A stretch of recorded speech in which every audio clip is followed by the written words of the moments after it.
I'm ready to test. Good evening, everybody. I've got Dr. Jim Sendelbach. We're going to try something here for a second. Jim, go ahead and put the phone down a second and see how. I mean, it looks like the video is good. Okay. It's been kind of a whirlwind here trying to get the internet working for us. It looks like it is working. Let's go ahead and hang the phone up, Jim. Okay, you got your phone hung up. So I'm gonna black you out for a minute, Jim, and I'm gonna go try to do this intro, and then I'll come back to you. Okay? Uh, you're you're you're muted. So if you could unmute, have your wife unmute you while I'll be back in a minute. So I've got Dr. Jim Sendelbach on here. We may still have a few technical difficulties we're going to try to work out when we come back. He's got himself muted right now, but we do have video, and we did not have that earlier. So we'll see how this rolls. But we do have Dr. Jim Sendelbach on here tonight, who is running for the chairman of Rockdale County. And it's great to have choices because, in the past, we've not had choices. But this year we have choices, and it's great to have choices, and it's great to have the people that we are going to have the opportunity to vote for to come on the show, and it's great for us to get to know them. So, what I'd like, if we could, if you guys would share and like the show, so that Jim Saddleback can actually get his message out there, because it's nothing more important than a candidate to be able to get their message to the people. So I'm going to say hi to some people while you guys get a chance to share and like the show. Then I will bring Jim Saddleback on. We're going to introduce him. So good evening, Cheryl Garcia. Good evening, Stacy Geddes. Good evening, William Campbell. George Kelichek, the taxpayer. Jill Odom, great to have you. Tom Harrison, great to have you. Charlotte Gellert, great for you to be here this evening. Remember, guys, share, like the show. Now let's go over here to Jim and see if he's got that audio working. Jim, do you have your audio working? You're muted, Jim. Yep, you're still muted.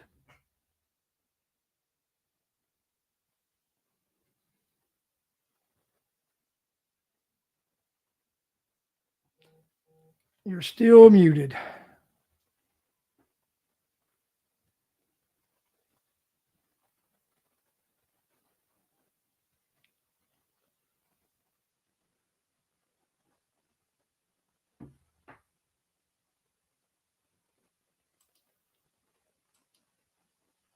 So you need to turn your mic on, Jim.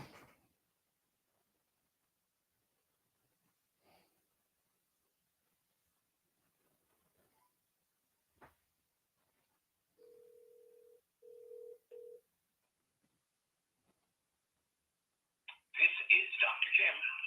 Hey, Jim, your mic's not working. This has not been a fun time trying to get us together. Now we've got a lot of feedback. Well, that's because you've got my audio coming through your computer. If you turn my audio off on your computer, we'll be able to use this telephone, and we'll keep your video up, and we'll just use the telephone to get your audio. Okay. Sounds fair enough. Let's work with what we got. Huh? Okay. So, audience, I want to ask: Do you guys hear Dr. Jim in this modified technique we're doing? You're seeing him on the screen, and then we're letting him talk on the telephone, and I've got the mic so that we pick his voice up. Do you hear Jim? Why don't you speak, and let's see if people can hear you. Okay, so I am Dr. Jim Sendelbach. That's my informal way of handling my name. On the ballot, it will be Dr. James Sendelbach, using my formal name there. And if I might go on ahead, because I know we've lost a couple of minutes, but how about if I start talking about how I got into this race in the first place? What brought me into it? Yeah, let's see. Mary, do we hear him any better now? Do we hear the doc any better now? Talk.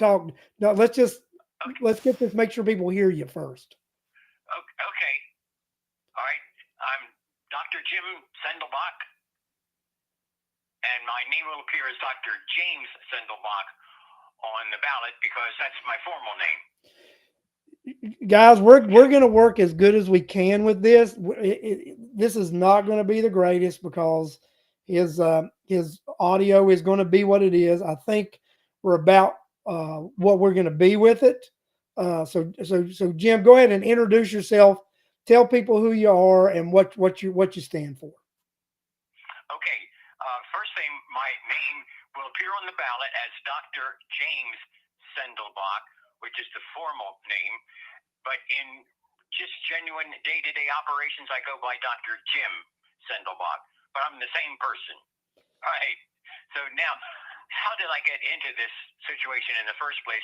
Was observing this enormous cut down of trees all over the place, along Route 212, 162, Old Salem.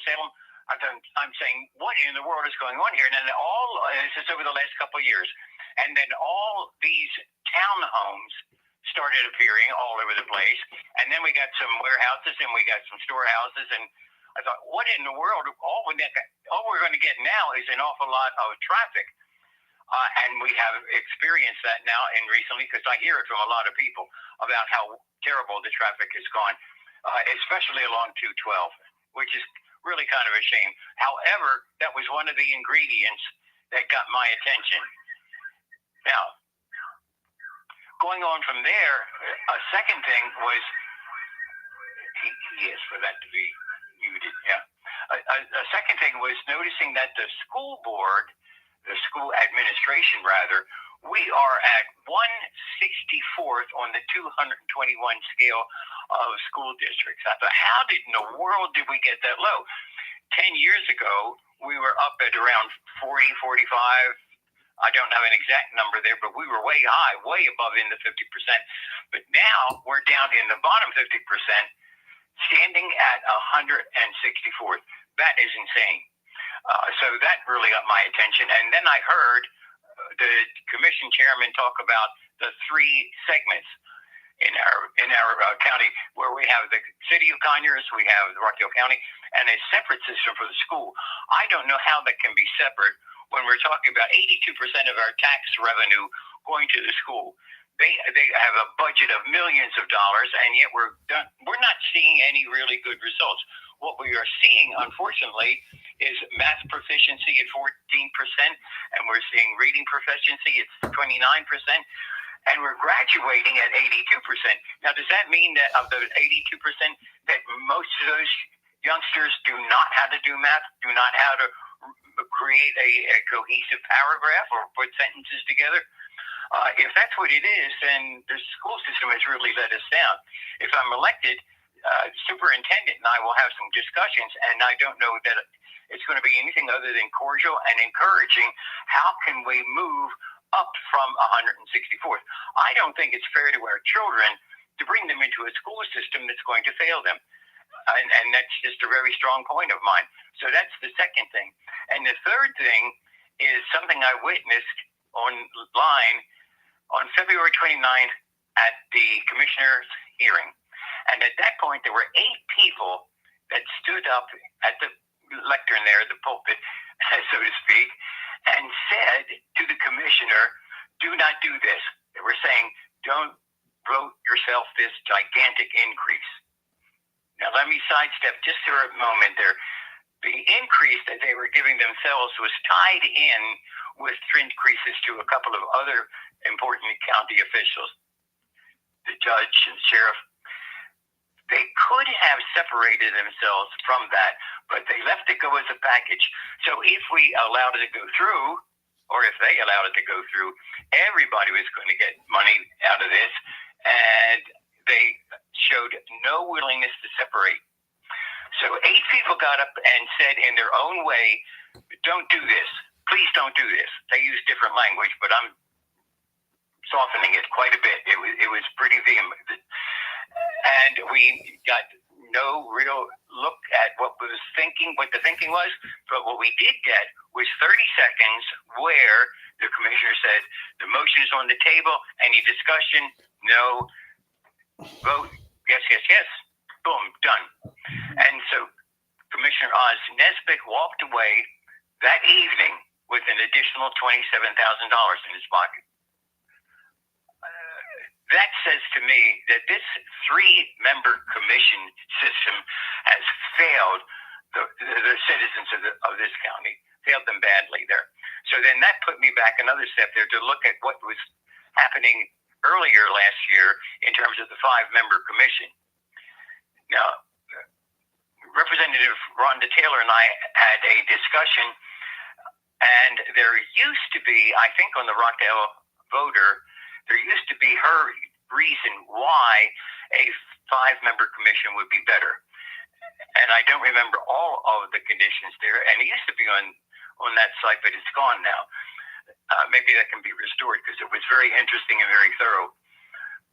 But we didn't get through because 2 other people that were needed, one of them was definitely needed to make a 3-person commitment to that bill.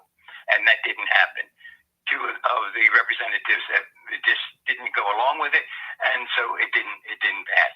However, it made me feel like, okay, if there's some things that need to be done to that bill to make it pass, then I want to be in there and I want to be pushing for this, because we cannot allow this kind of stuff going on with the 3 commissioners that we have now, who make decisions that affect 100,000 people in this county, and yet they are so self-serving, it's ridiculous.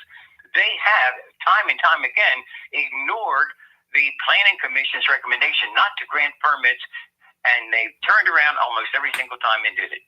So now we have this glut of monotonous townhouses all over the county, and I think I'm hearing words like we're destroying the county. In a sense, that's really correct, because our county, up until this point in time with the townhouses, has been an area of beautiful, stately kinds of single-family homes. I think the term now is detached homes. I don't know what they're detached from, but and I guess this is just in contrast to detached and not detached. Anyway, that's a separate point. But anyway, we had these great developments like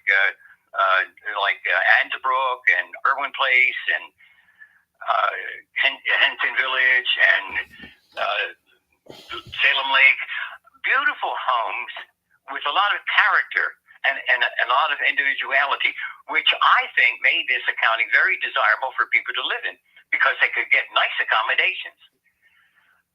So now we shift over to a totally different approach. There's no more vision about how beautiful this county has been and could easily be, except it's been pretty much ruined now with all of the development. But that is the essence of it. So those 3 things combined to say, okay, why isn't anybody else that's already qualified, why are they not talking about these things? They're so important. And there wasn't any talk about it. So you decided to get in there and talk about it. So I'm just going to, so Dr. Jim, I'm going to say, Dr. Jim is, what it is tonight. Thank you. That sounds great. I'll go with that. So Dr. Jim, so your primary concerns, let's just look at this. When it comes down to it, are overdeveloping, right, education, and actually rampant spending. So, you know what I mean? Yeah. So we look at that. Now let's just dissect, take one of them out of the picture, right? There's actually, as chairman of Rockdale County, you would have no authority or no say in the educational aspect or anything, because that's a totally different entity of government, and you would have no say in that, just like the school board has no say in the building of those townhomes or the spending of the budget. Now, I'm going to clarify something about the budget for you. So you keep hearing this 82% thing that the chairman says, right? Yes. Well, that's not technically true. Okay. And I'm going to tell you why. There's a creature called the host, which Rockdale County residents voted on in the early 2000s. Rockdale and DeKalb County are the only 2 counties in the state of Georgia which have a host. The host merely does this. It subsidizes. You enact a 1-cent tax, and it pays a portion of your property tax. So if we didn't have the host, then you and I would be paying the exact same percent to the Board of Commission as we do the education. But the fact is we voted ourselves a different way to pay a portion of our property taxes. We voted a host. So that 1 cent collection pays the other portion of our property taxes. So we're still paying for it through a tax. It's just a different type of tax. So that's a little bit of trickery, right? So it's not really 82%, right? So let's get that, because if we didn't have the host, the county would be collecting that same dollar for dollar that the Board of Education is collecting. So I wanted to clarify that so people understand that. So it's there, so you're paying, a big portion too. And then the Board of Education has a much larger budget, but they don't get much more money, county funding, than the BOC does, but they get a lot of other funding. They get grants, they get state matching funds that the county doesn't, the BOC doesn't get. They don't get money from the state formula to excuse me, that adds money to their budget. They don't get money from the federal government for the free lunch and reduce program and other programs that they're required to do from the Department of Education. So it's when the chairman starts this nonsense of saying those numbers, which it truly is, it's nonsense, but he's good at spouting nonsense. Okay, which you that's why you're running, Jim. You're running because you're tired of a lot of the nonsense. But you, as chairman of Rockdale County, are able to impact the overdeveloping and the spending. So let's tackle the overdevelopment for a second. As chairman of Rockdale County, would you be willing to implement a moratorium on further building until we get a handle on what this actually looks like, what we actually need, and can the infrastructure continue to handle this? That would be one of my high priorities, as is possible legally, to establish a moratorium. But I would only do that in cooperation with an advisory committee, because there may be some other options that will come up from other people. We have a lot of intelligent people in this county, and a lot of them are in good positions to be able to say, yes, here's what we think, and let's put this together to form some consensus as to what is the best way to move at this point. Is the moratorium the best way, or just an absolute ban? So that will be part of what I will lead, but I will not make that final decision without the advice of all of these people that would be involved in it. I believe wholeheartedly in consensus leadership, and that's the way I would go with that. So it's not a yes or no, but it's the way in which we would approach what to do. I want to tell you an interesting George Kellichek. Do you know George Kellichek, Dr. Jim?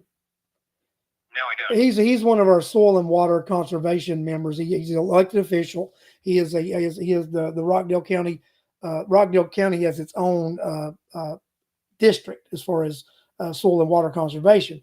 George just threw an interesting stat out here, and I'm going to tell you what it is. It's on your should be on the chat if you can see your chat. So George says, according to the Georgia Forestry Commission, Rockdale County has Rockdale County has 83,600 acres. 21,139 of those is forest, or 27%. Now that was before we started all this clear cutting.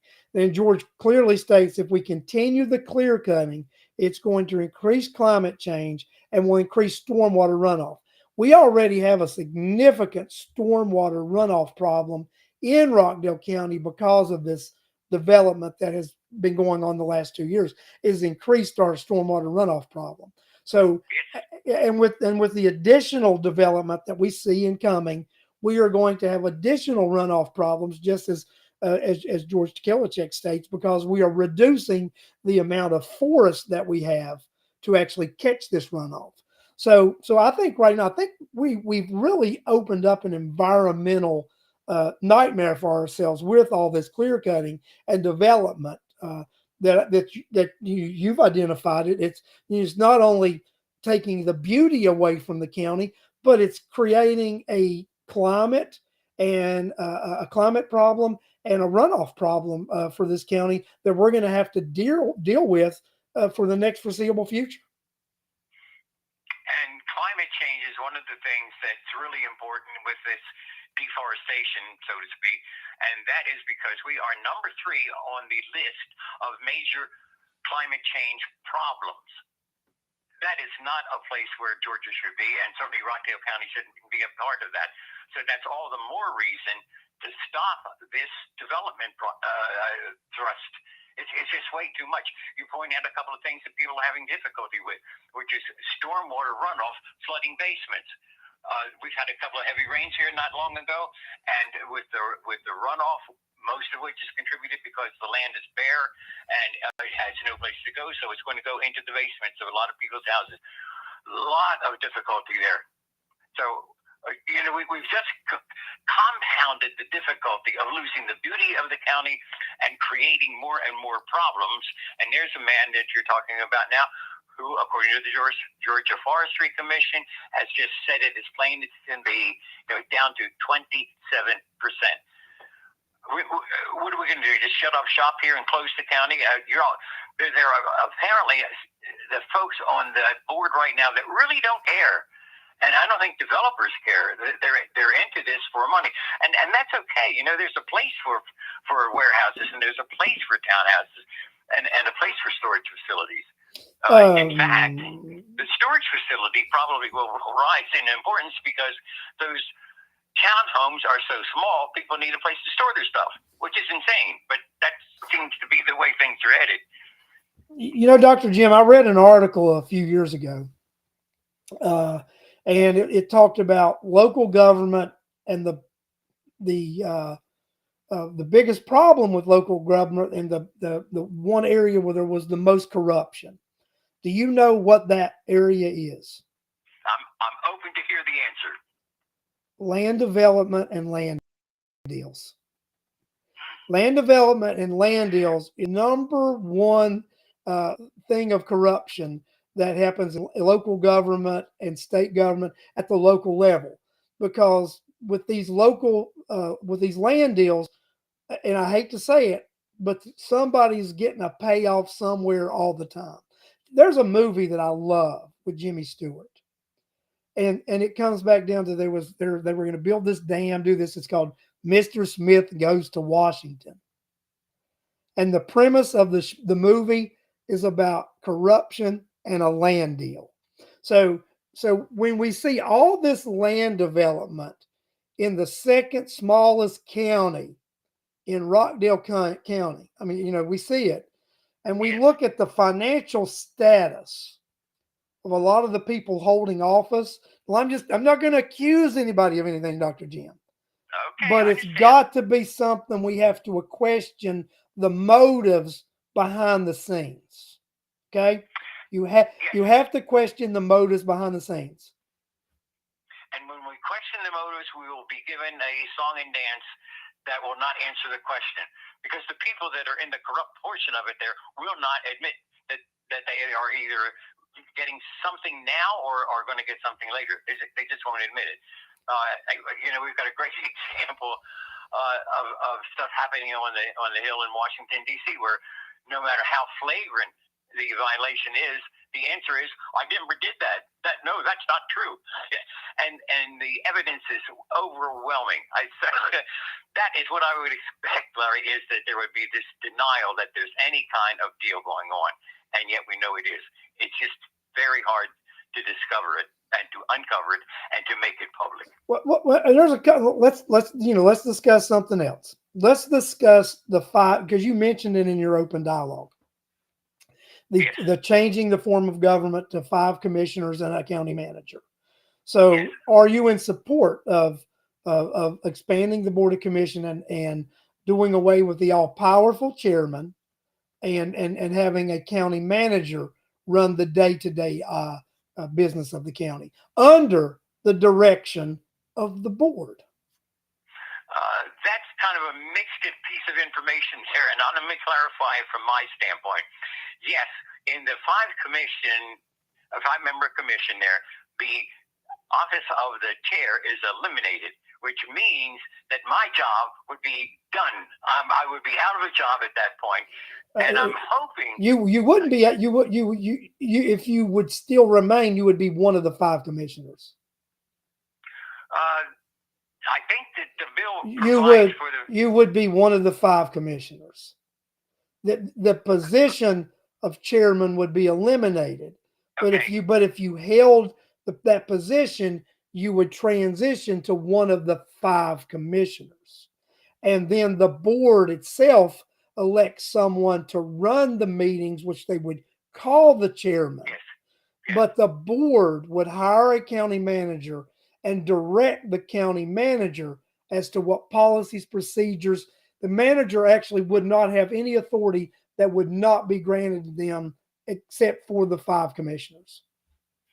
Well, this is one of the pieces of contention is how that county manager is going to work with the board. The spending authorization, I believe, is $50,000 without any kind of say in the matter.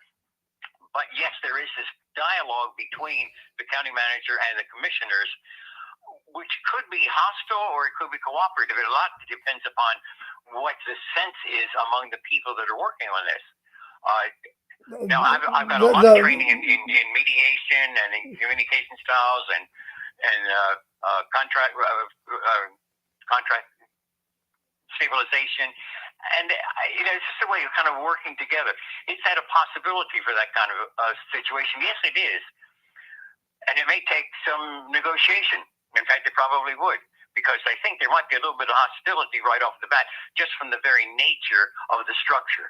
The county manager interacting with the commissioners. Well, but Jim, I think people are complicating it too much. This system works successfully across the state of Georgia. Really does.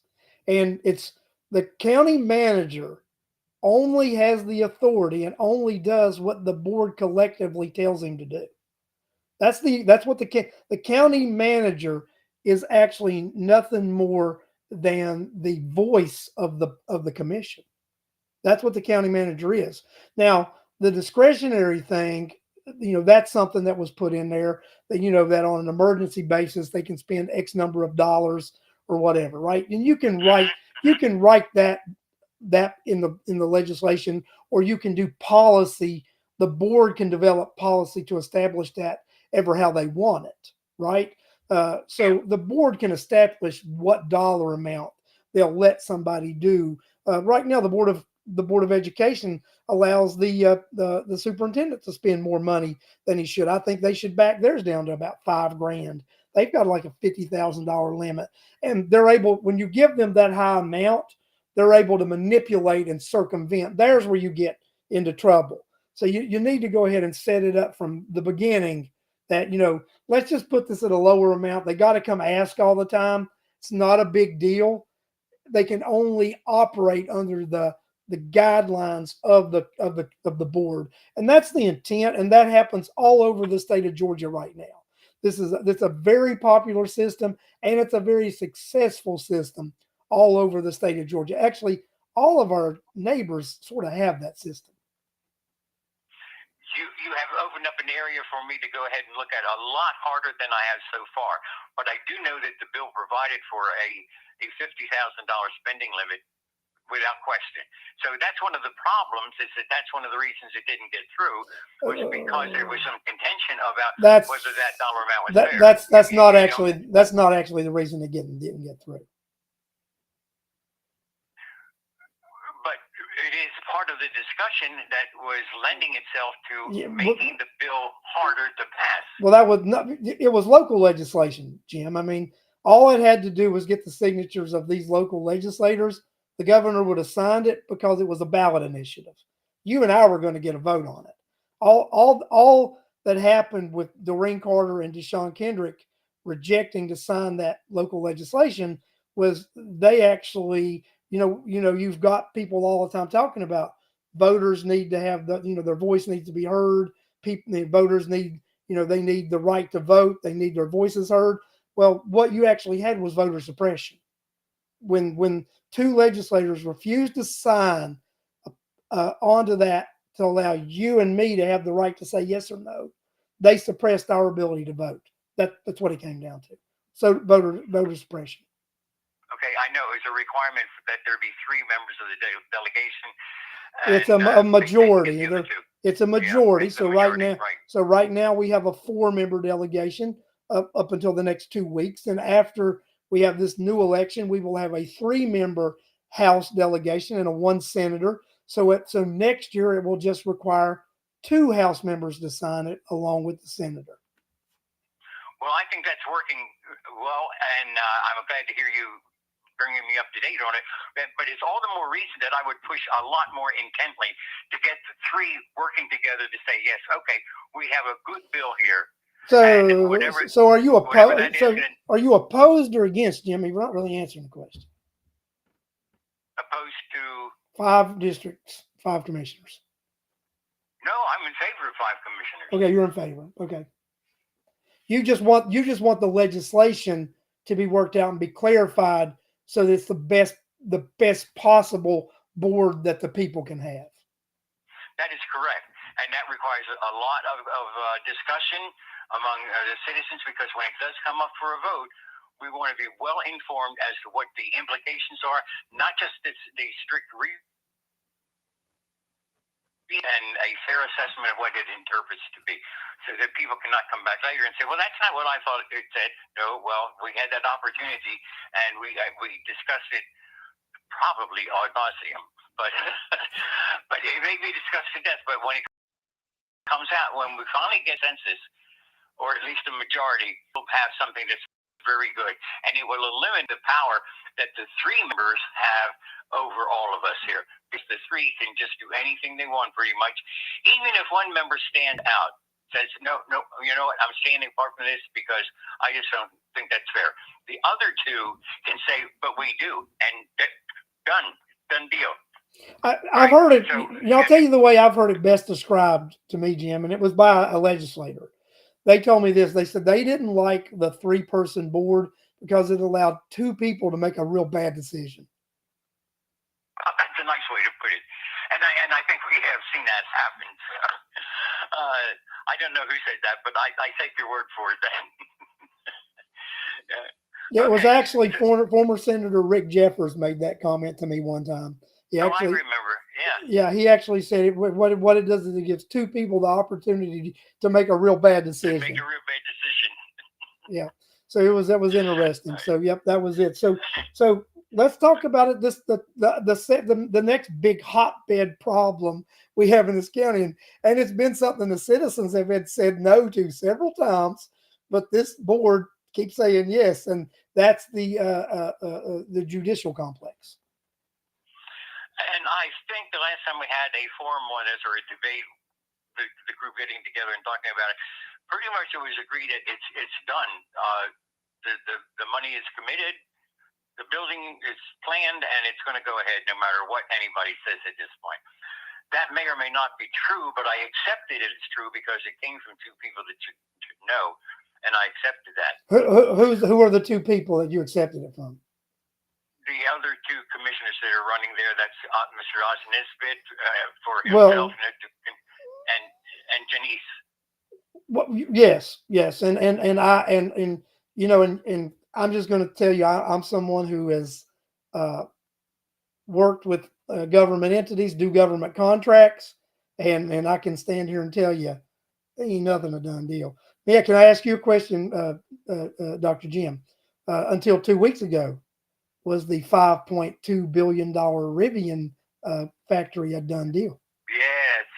It was a done deal until it just completely fell through. So that's $5.2 billion done deal, right? Yeah. Not a done deal, is it? No, it wasn't. But everybody thought it was going to be. It really looked and they told everybody, same comments were made over there in Morgan County. Boat has left the dock. You can't reverse it. There's nothing you can do.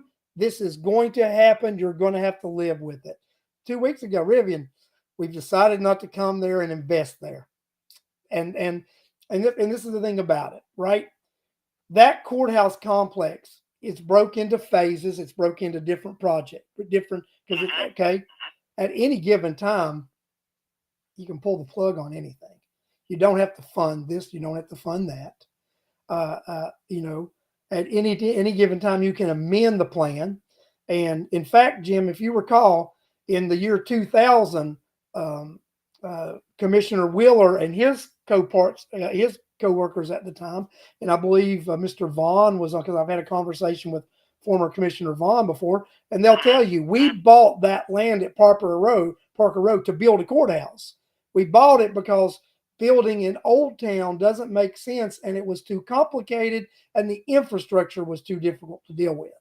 So in 2000, when they bought that land, it was a done deal. Do we have a courthouse on Parker Road? Oh, if we do, I've missed it. Exactly. So when government officials tell you something's a done deal, unless it's built and they're cutting the ribbon, it's not a done deal. That's okay. So we have to be patient and kind of live with this until we get to the ribbon cutting, and at which point we could say, now it's a done deal. Yeah, and this is the thing about it. If you would be elected, or Miss Van Ness, or another board post one commissioner, it only remains a done deal if you decide it's still a done deal. That's the reality of government. That's a pretty powerful decision making. All right. But a follow on for me is that we are on the hooks if there's any overrun. And I don't know of any project of that size where there was not a cost overrun. And we, the taxpayers, get to pay for it. Mr. Nesbitt has seen to it, as my understanding. That's the way it's worded in the contractual arrangements. Yeah, they can tax you unlimited. It is written. Unlimited. You know, Jim, I'm going to tell you. Isn't that a great thing? It's a great legacy that he's left us with. There's a friend of mine, Alex McDonald, and Alex did a land plan and showed that you could build something at Parker Road for far less money, this and that. But also, Alex and I are both in the construction industry, and we understand overruns and this and that, right? We both, Alex is on the show right now, and Alex will tell you, we both agree. This is a $220 million project. This is not a $140 million project. Alex, if you would, he's on the chat right now. If you want to interject in this, and I mean that's, I firmly believe it's well over a $200 million project, because there are infrastructure issues that are yet to be uncovered when they start digging. There are just other logistical things that are going to happen. There are going to be other overruns. So we're looking at, I mean, it's just reality. This is a $200 million project, Dr. Jim. Just reality. Okay, so we are modeling off the Plant-Vogel approach to it, which is just run it up and put it to the customers. Yeah, well, you know, and millions and millions of dollars on Plant-Vogel overruns. And this is the thing about it, right? So let's just say this happens, and it is going to happen, right?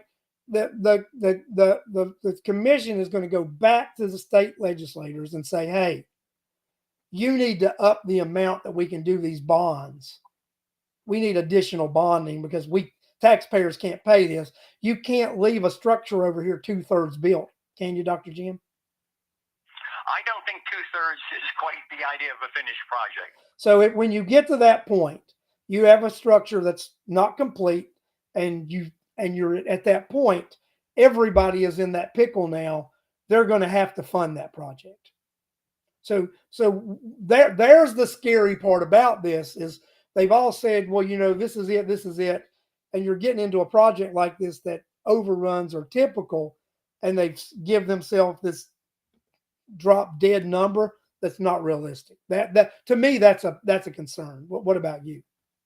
When you consider that the 140 million was already considered to be pretty excessive, and now you are suggesting it may be over 200 million, and we are going to be in an incredible pickle, I think is the term we use, incredible pickle.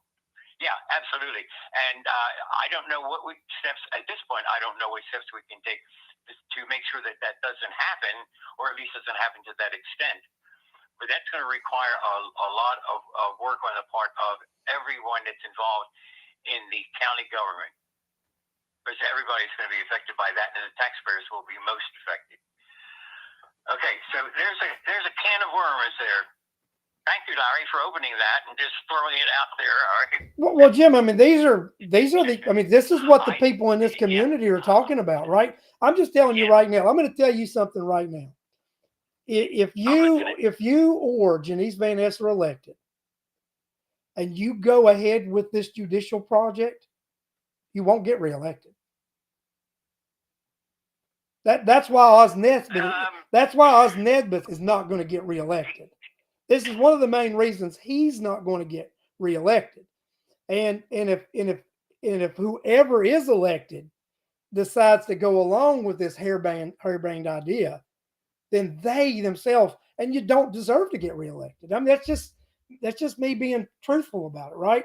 I mean, I will not vote for the next chairman to be the chairman if they continue down this road of spending and destruction. And that's how the people feel. That's why you're running, Jim. You don't like this road that we're going down. That is correct. I do not. If in fact the way you have projected this to work out starts to become a reality, I'm not really sure how we can handle that because the dollar amount is just monstrous. But Alex just made a point, right? Alex, even when we're talking about it's going to be over 200 million, but then when we start talking about interest on this, we're talking over $300 million. Yeah. I mean, this debt that we're getting ready to get into, the second smallest landmass county. We have finite land. We only have infinite number of dwellings that we can tax. There's not enough. There won't be enough homes or property or tax revenue to even collect to pay this debt. Right. And I agree that that's where it has to be watched ever so closely to make sure that we're not going to get into that position. I think what you're saying is no matter how we watch it, we are going to get into that position. It'll take a little time before we see which of us is right. Yeah, well, you're right. I mean, but I think part of the thing that the people, when you talk to people out in the street, right, and you talk to them about this stuff, they want to find a way for this not to happen. They don't want to hear the boats left the dock. That's not. I mean, just being real, that's not the right answer, right? I'm just letting you know, right? I just want to let you know, as someone who has followed this issue, fought against this issue, and talked to people on a daily. Like, I'm just going to tell you, like, I mean, I get so many people watch the show, call me, they come to them, and I mean, hundreds of people a week reaching out, and nobody reaches out to me and tells me, we really like the idea that the boats left the dock and we're stuck with this. I don't recall talking to anybody that said we like it either, but I have talked to people who are lamenting the fact that it is done. So there's a belief that this is done, and you were saying, hey, no, forget. Well, and people, and that's why people who are taken credible need to stop saying that, because it's not true. It's only true because apparently some of these individuals want to continue that idea and make it happen. And that's what we've got to let these folks know also is no, this is not a done deal. It's only done if you decide to go through with it. And that's the reality. Now, they may commit to things and do some things before some of you guys take office.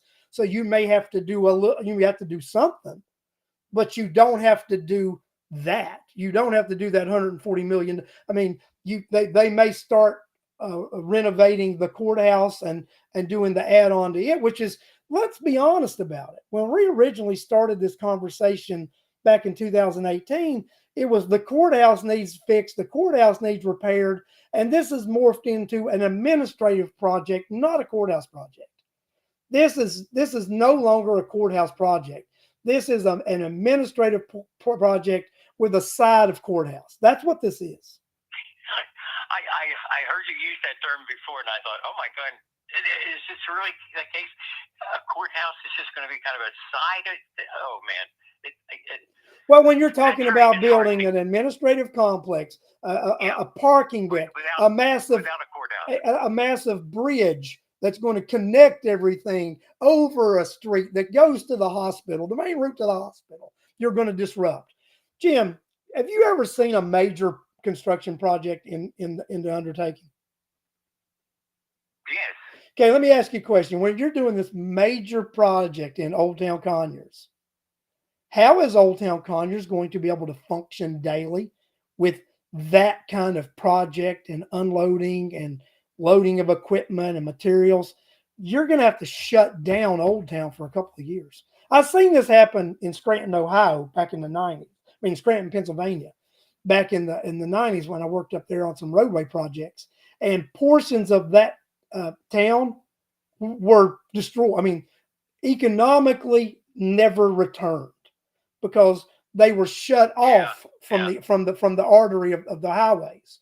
You did not have access to them.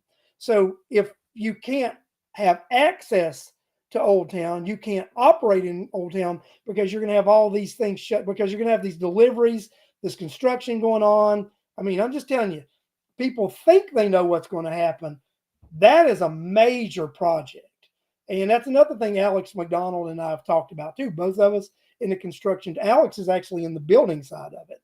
So he knows what that'll actually do. So I mean, this is something I don't think people really realize the magnitude of what's going to happen when it does happen. Well, I think it's pretty hard to imagine that because of the size of the project itself and what the effect is going to be. I think we have been told a lot about what the good effect is going to be with more office space and everybody will have a place to go within the building. Parking will be much better. All of this has been presented as a given. That's what we're looking forward to. But what you're saying very clearly is that don't expect that to happen, or at least don't expect it to happen for $140 million. And also, now you're pointing out the disruption to Old Town Conyers, which was not part of anything I've ever heard. But yes, you make a point. Where's all that construction work going to take place, and what is it going to affect? Clearly, it's going to affect Old Town Conyers. And yet, I don't hear any opposition from the people that have businesses and commerce along the street. They're just not saying it. Well, they've opposed it in the past. They're part of the 70% who voted against it in 2018, and who actually, when we asked the question on the ballot a few years ago, it again in 2022. Do you approve this? Do you think this is a good idea? No. The answer is clearly no. Voters don't think it's a good idea. And that's where it comes down to, people, their will being circumvented and voters vote. We want to talk about voter suppression. If there's one group of people who the vote has been suppressed in Rockdale County, I mean, in the Georgia or the state, it's citizens of Rockdale County, because their vote has been ignored on this issue. The 70% that you said just a few moments ago was in regard to the Parker Road facility. That was when that was the bond. When the citizens of Rockdale County were asked if they wanted to do this bond in 2018, 70% of us voted no. We did not approve a $140 million bond. Then in 2022, we asked, would you want a complex built in Old Town? And it was like, no. Would you approve Parker Road? Yes. So these questions have clearly been asked to the citizens of Rockdale County and answered, but this Board of Commission has continuously ignored the citizens of this county. And that's, in my opinion, voter suppression. Yeah, well, I don't know how you could define it other than that.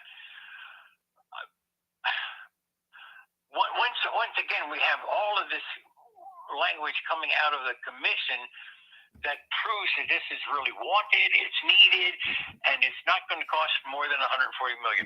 So we're being fed information that you're saying is clearly not to be believed. 100%. It's not to be believed. If anybody's ever listened to this commission, this chairman, Okay, let's just look at the chairman's record. Look at his portfolio of being a he's a disgraced police officer, can't be a police officer ever again in the state of Georgia. Multiple lawsuits of sexual harassment in the county or misconduct toward employees. Then you've got Sherry Washington, post one commissioner, who in whatever state she's had a law license, she can't practice there anymore. So are these the people that we want to assume that are credible? Sherry Washington made a statement at the forum the other day that the when you talked about those raises that they gave those individuals hadn't had raises since 1999. We did open records requests, Dr. Jim.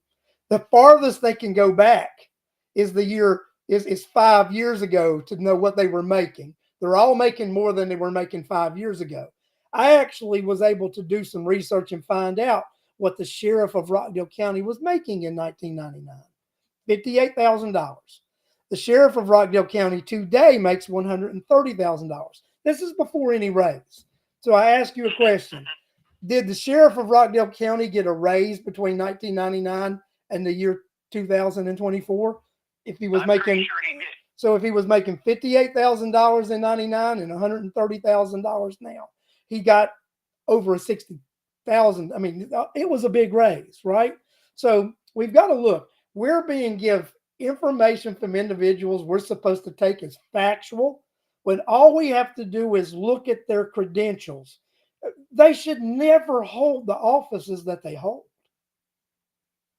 They're not qualified. But they keep getting reelected. They keep getting reelected because the electorate isn't aware of this stuff, Dr. Jim. They aren't aware of all this stuff. But I think this time people are becoming aware. I mean, and we've got guys like you running who are talking about it. Yes, and I will keep talking until there's some solution to it. The solution will come on May 21st, I believe. It will. You guys, the early voting starts April 29th, and you'll have early voting the next 3 weeks. And there'll be a couple of Saturdays and some Sundays thrown in the mix. And then on Tuesday, May 21st, will be the day. And it's going to be, I think a good day, right? I mean, because I think one of you other candidates is going to emerge as chairman of Rockdale County.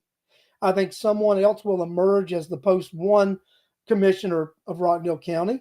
And I think at that point, we can begin a correction course for Rockdale County, which is much needed. Yes, and I wholeheartedly agree with that. And I haven't been able to read the information that's been posted here, but what I'm gathering this from the volume is that a lot of people are very much concerned about these issues and are willing to make a stand and make a statement and put their livelihood behind it there to be able to say, no, this is not going to work. Or alternatively, yes, we can make it work, but we have to work together. That to me is the crucial thing. We just have to work together. I would not be the kind of commissioner who listens and then says, "Okay, I heard you, but then I'm going to do what I want." And that's the model that we are getting rid of. Well, you have a model now where that there's a difference between hearing and listening. Oh my gosh, yes. Much of the work that I've done in the last 30 years has an awful lot to do with communication. And you just mentioned the two sides of it there, hearing and listening. Yeah. Hearing is hearing an audible noise. Listening is hearing that noise and comprehending it and knowing what it said. That's exactly the definition. And Jim, and this is the thing about when we talk about that, when you go to these meetings and you say things that the board doesn't agree with you, they immediately want to start this narrative. We need to educate you. And to me, that means we need to indoctrinate you.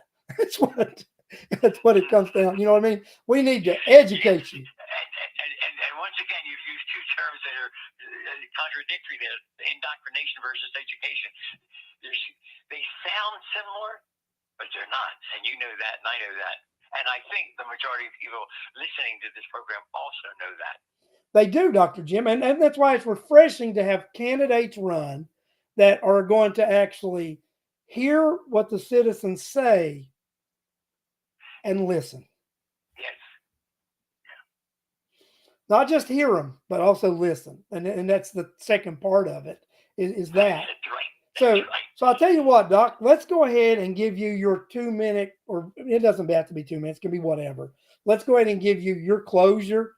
Let you close out on here. Tell people why you're the man, why they should vote for you, and how they can reach out to you and find out information and your contact and all that. Okay. I appreciate the opportunity to do that. Let me say one thing about the way I am approaching the campaign, because I'm not showing, or I'm not going to use a lot of signs. In previous years, it seems to me that a couple of weeks' time, those signs are going to be pulled up and thrown into landfill. My approach is very simple. I have a little 5x8 card done in green ink, appropriately, that says, I am so frugal, this is all the money that I'm spending, although you have given me an opportunity and someone else is going to give me an opportunity, and the forums are also an opportunity to say what I have to say. And when that's reported and listened to, okay, then we have done the education part. Will some of it be interpreted as indoctrination? I don't think so. I don't think that, because of the way I talk. I'm straightforward. You're not going to catch me in a lie. I just don't do it. And that's been my motto for as long as I have lived. Well, ever since the time Mom corrected me. Yeah, okay. That's a long time ago. All right, so there's a frugal aspect to me that says I am not going to waste taxpayers' money any more than I would waste my own money. So they can count on that. Are there ways that are available to reduce the tax burden? I think there are. I think one of the successes that has worked is where you incentivize the employees to look at ways that money can be spent more wisely, or less money can be spent on something to accomplish the goal. So if there's an incentive program that I could put into place, I would do that. Because people know, they know where their taxes can be cut. Anyway, leave it there, because I know the time is limited here. But the bottom line for me is, do we want to elect someone who is a politician for these offices, or politicians, plural, for these offices? Or do we want to elect people who, by their character, by their presentation, by what they say, and that you know that they mean what they say and say what they mean? Who is it that you want to do? So I encourage everybody who thinks they might even be voting to listen to all the people. Pick the points that you think are really important to keep this county viable, a happy place to be, and a joyful place. Because I don't see a lot of joy in Rockdale County under the present circumstances there. And I'm looking for some way to bring that in. That would be a really high goal for me. Okay, I think I can stop it at this point. Okay, that's take a real quick glance at a note that I had here. No, I finished it. I did it. I did all I wanted to. That's good. Well, I'll tell you, Dr. Jim, great to have you on the show tonight. I wish you the best in this campaign.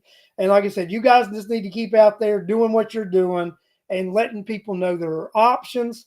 But the option that they don't need to go with is the same insanity that we've had for the last, one of the things I'll make a mention of is the chairman keeps saying, well, that was an administration way back in the day. I hope we all do know this person has been part of the administration for 16 years.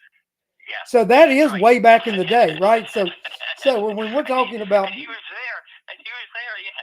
So he's been part of the establishment for 16 years. He's actually been part of it when he talks about those administrations that didn't do anything. He was part of the not do anything. Yeah. Let me ask you one last thing here from your knowledge base. My understanding is that if he serves another term, he's eligible for a lifetime pension. That's true. It'll be 20 years of service. That's 100% true. I mean, that's what I tell people. Just a little thing I tell people about my race, right? So, I mean, they get upset with me when I say this. I don't need the salary. I don't need the insurance, and I don't need the retirement. It's not why I'm running. If you're running for an office, a political elected office, because you need the salary, you need the health insurance, or you need the retirement, then you're not the person I need to hold that office. I'm with you 100%. I don't need any of those things. No, I have the freedom. That you have the freedom to represent the people because you're not held hostage by one of those needs. That's correct. Doctor, to that, I'll say amen. Amen. Dr. Jim, I'm going to say good night and let you go. I'm going to talk to the people a little bit after you leave because I'm going to mention the Rockdale Voter just sent out an email about explaining crossover voting, the importance of voting in the Democrat primary in May. So I want to let people know where that's at, where they can read it, and everything about that. And but I do want to talk about that a little bit. Thanks for being on the show, and I'll see you on the campaign trail. Okay, see you there. Thank you. Bye. Bye.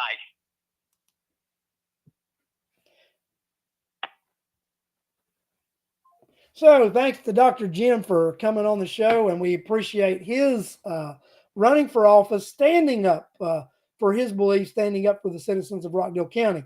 So all of you that don't know, the rockdalevoter.com. Let me put this mic back up. I can actually do some things.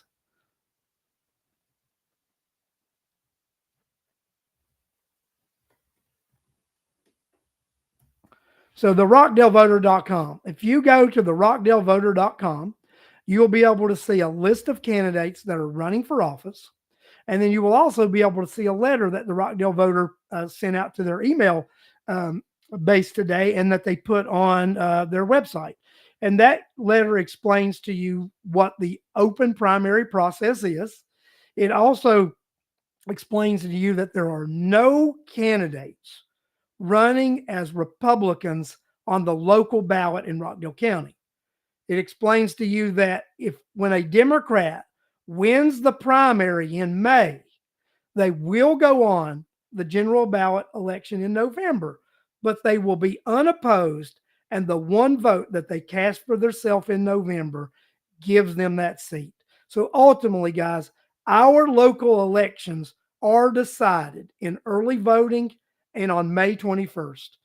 If you want to change the direction of Rockdale County, then no matter what you think your party affiliation is, you need to ask for a Democrat ballot when you go to vote in this primary, because those are the only people that can serve, because no Republican candidates filed for office. So that means whoever wins that Democrat primary will end up serving you in those local positions. So guys, it is very important that you understand how the open primary system works. Voices for Rockdale has been putting things out there, and I know they put it out on the D.H. Horton site. They put it out on the Rockdale, the Voices for Rockdale site. I think they put it out on Nextdoor, and the Rockdale Voter just put out their email explaining to people why it is important to understand the open primary process, and that if you pull a Democrat ballot, you are going to have a say in who is your next chairman, who is your next sheriff, who is your next tax commissioner, who is your next post one commissioner. That's the voice that you will have if you pull that ballot, because you will have a say in this primary election. And also, I want to tell you guys, remember, I'm running for the Board of Education Post 1. I don't need the salary, I don't need the health insurance, and I don't need the retirement. All I want to do is represent the kids and the taxpayers of Rockdale County. I want to make sure we improve the educational system in this county, and I want to make sure you, the taxpayers, are paying for it fairly. That's what I'm asking for. I'm asking for that opportunity. I'm asking for the opportunity to serve you, to be your next school board member. I'm asking for the opportunity to change the direction that this county's heading. And we do that by changing the majority of the board so that we can rid ourselves of the current superintendent and hire someone who thinks that putting education above image is the right thing to do. Thank you, everybody, for joining me tonight on This Week from Rockdale.